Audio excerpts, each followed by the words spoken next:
So, what have we got here? We have Fender bass. It is a precision, plus an extra jazz pickup, and it is fretless. This is a Tony Franklin fretless precision bass, named after and designed in conjunction with the famous session bass player. And before the guitarists pile on to say there's no such thing as a famous bass player, well, he has played with everyone from Kate Bush to Whitesnake, so I think that makes him reasonably famous. So, it looks like a precision, it's fretless, which is a little unusual. What does it have apart from that? What makes it special? Why is it a different design? Well, for a start, we have it's very nice unfinished piece of ebony for the fingerboard. The rationale behind that being that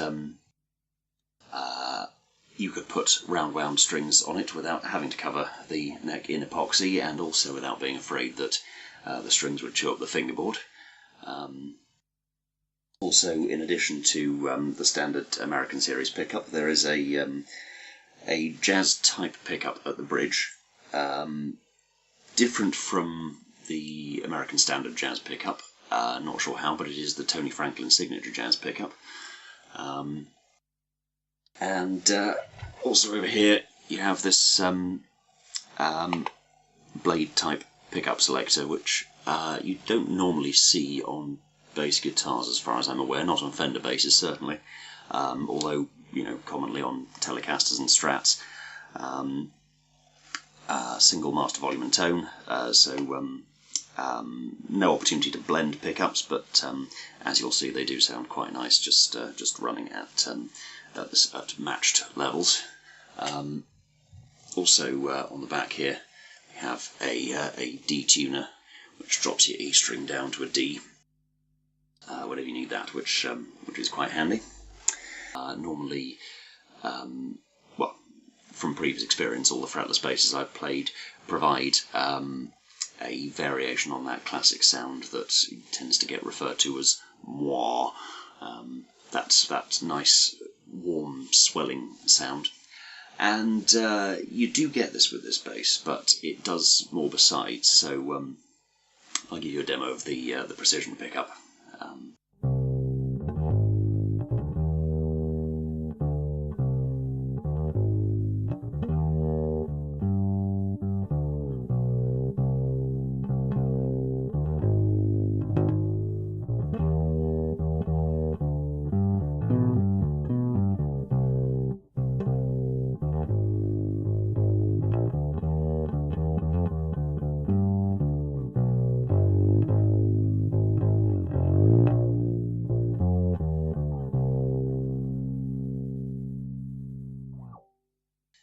It's very full, it's very woody, and it still sounds like a fretless. I'm just soloing the precision pickup, the volume's full on, and the tone is about halfway up.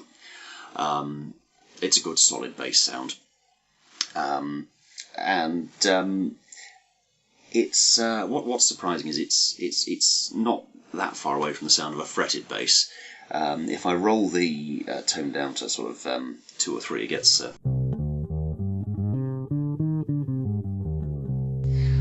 quite a bit more woolly. It's still got quite a bit of definition, but you get a bit close to that upright sort of sound.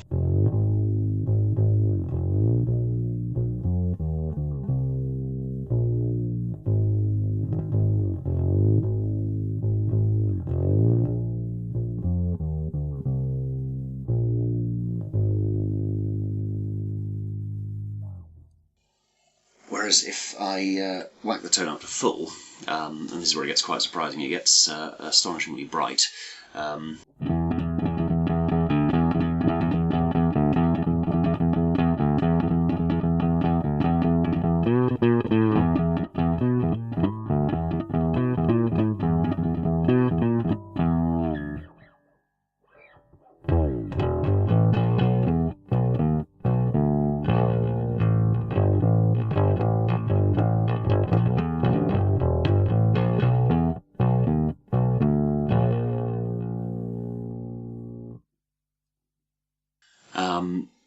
We'll just compare that with a fretted precision for the sake of, well, comparison.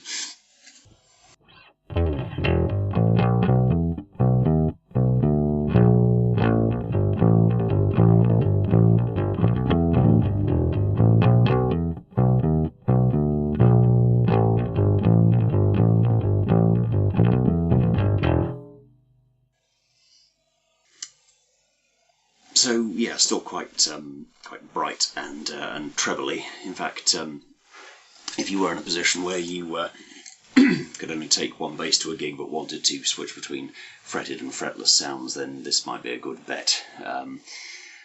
Possibly no one in the audience will be able to tell the difference once you put guitars and drums into the mix as well. Whereas if we cut to the jazz pickup at the back, I'll put the tone back on halfway again, suddenly we get out of that clanky, barking rock tone, we're over to instant Pinot.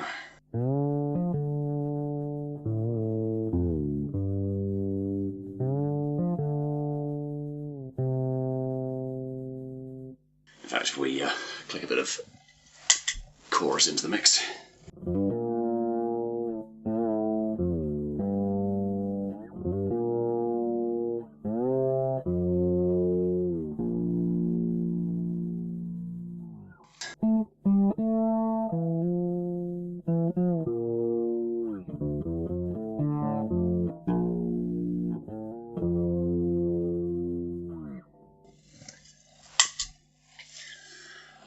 And actually very good for funk tones as well. If I whack the tone back up to full, and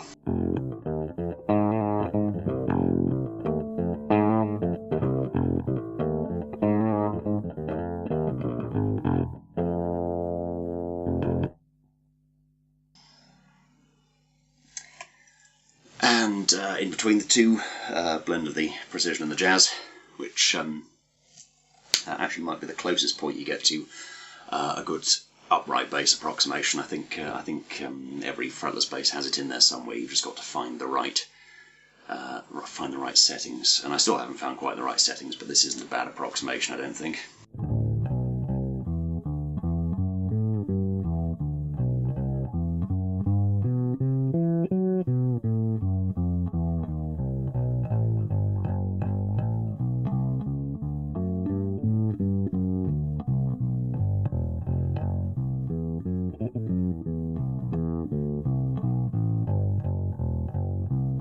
So yes, what else can I say about this? It is a lovely instrument to play. It does ship with a very low action, which is surprising at first. Certainly takes some getting used to if you're coming from another fretless bass.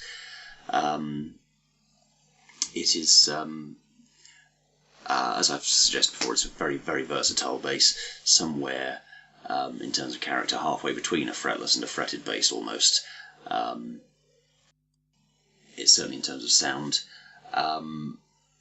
The neck is an absolute delight. It is a real beauty to play, and I'm sure a lot of fretless players would probably want to put flat wound strings on this. It would certainly tame the brighter elements of the sound, but I'm probably going to stick with the rounds for now. I rather like it this way. Certainly I'm quite delighted with this one, so I will stop talking and just carry on playing the thing for a bit now.